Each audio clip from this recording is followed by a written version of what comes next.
bersama saya Covino dalam channel Go Tutorial. Kita akan melanjutkan pembahasan kita tentang kali ini kimia, reaksi reduksi oksidasi. Ini adalah kelanjutan dari bagian-bagian sebelumnya tentang bahasan reaksi auto redox. Oke, jangan di skip teman-teman semua. Dan juga jangan lupa bagikan ke teman-teman yang lain. Oke, kita akan belajar bersama-sama. Konsep reaksi auto redox itu seperti ini teman-teman. Gampang sekali, video ini singkat aja.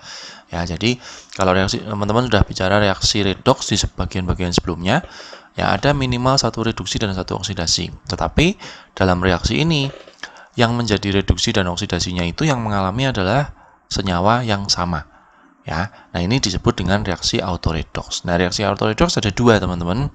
Ada yang sebelah kirinya ini yang sama atau reduktor oksidatornya adalah sama. Ini yang disebut dengan reaksi disproporsionasi. Dan yang kedua adalah reaksi yang hasilnya adalah sama. Jadi reduksinya dan oksidasinya tidak berasal dari senyawa yang berbeda, tetapi hasil reduksi dan hasil oksidasinya adalah sama. Nah, ini yang seruas kanan sama itu kita sebut dengan konproporsionasi. Ya, disproporsionasi itu kirinya sama, kalau konproporsionasi itu kanannya sama. Ya, kita lihat di contoh soal berikut. Misalkan seperti ini, ada Br2 ditambah 2NaOH menjadi NaBr plus NaBrO ditambah H2O.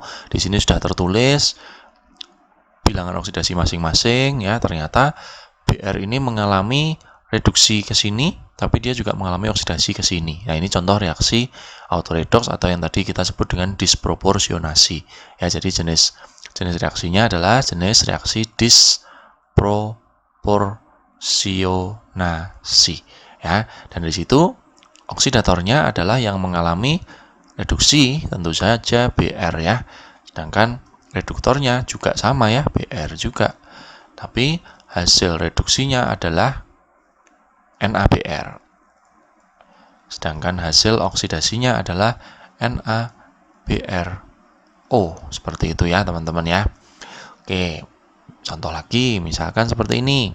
Tentukan reduktor dan oksidator dari reaksi berikut. Oke, saya jabarkan di sini dulu. Cl2 ditambah KOH menjadi KCl plus KClO ditambah H2O ya. Sekali lagi di sini langsung saya jabarkan teman-teman berdasarkan prinsip yang sudah pernah kita pelajari.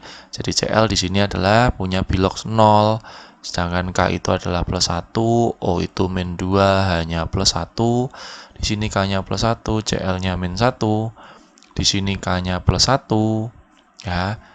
O-nya itu min 2 sehingga nanti didapatlah Cl-nya justru menjadi plus 1.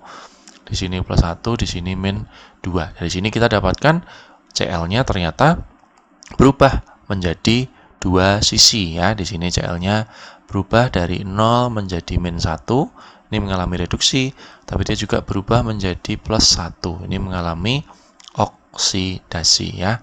Ini reduksi, yang ini oksidasi. Sehingga kalau ditanya reduktornya siapa?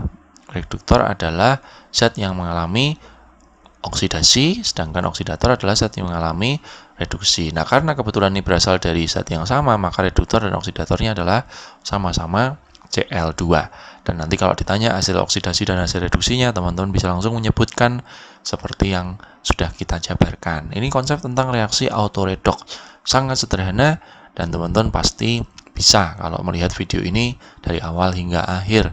Terima kasih sudah menonton video ini. Sampai jumpa di video selanjutnya. Jangan lupa share ke teman-teman